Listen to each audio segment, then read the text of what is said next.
In this movie, we're going to talk about two important aspects of the user interface in Revit. The recent file screen, which greets you when you first launch the product and is what I'm showing you on screen right now, and the application menu, which is in the upper left-hand corner, adorned by the Revit logo icon, and it's akin to kind of like a file menu.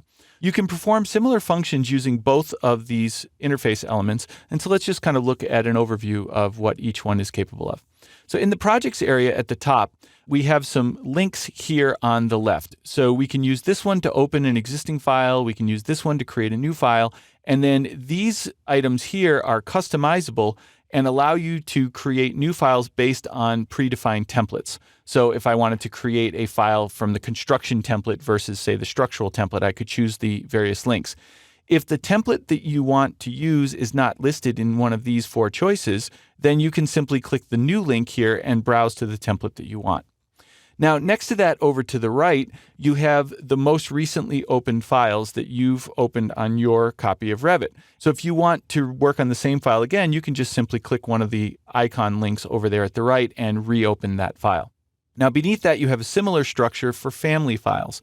So most of the work you're going to do is in a project file in Revit, but family files are like individual objects and elements that you'll place within your projects. And so if you want to open up a family file directly, there's links there to open, to create new ones, and also the recent families. On the far right-hand side, there's a resources area, and you can use that to access certain aspects of the help menu and the help system and even some getting started videos. So feel free to explore those elements. Now here with the application menu, when you open that, it has many of the commands you would expect in a typical file menu. You can create new files, you can open existing files, you can save, you can print, you can export. Many of these items here on the application menu actually have a small little arrow right here.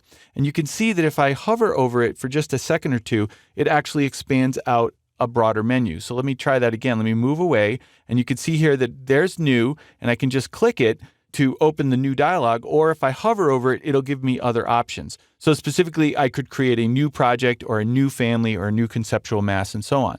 Now, if you just click the link, it will open up a dialog. In this case, opening up a dialog to let me choose an existing file that I want to open. I'll go ahead and cancel that. Now, if you don't have any of the items on the menu highlighted, on the right-hand side, it's going to actually show you a list that can be one of two things. At the moment, I have it set to show me the recent documents. So this reiterates the same items that I had here in the background in the recent file screen. Those are just the most recently opened files.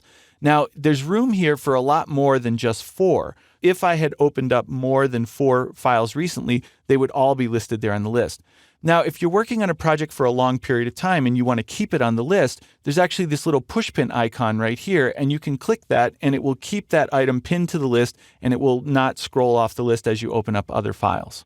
And then finally, down here at the bottom of the applications menu, there are 2 buttons. There's the options button, which we'll talk about in a future movie, and we can also use this button right here to actually exit out of Revit when we're done work for the day. So you can create new or open existing Revit files using either the application menu or the recent file screen. The application menu has a few additional items like saving and exporting, and these are all the standard file access operations that you would expect to find in most software programs.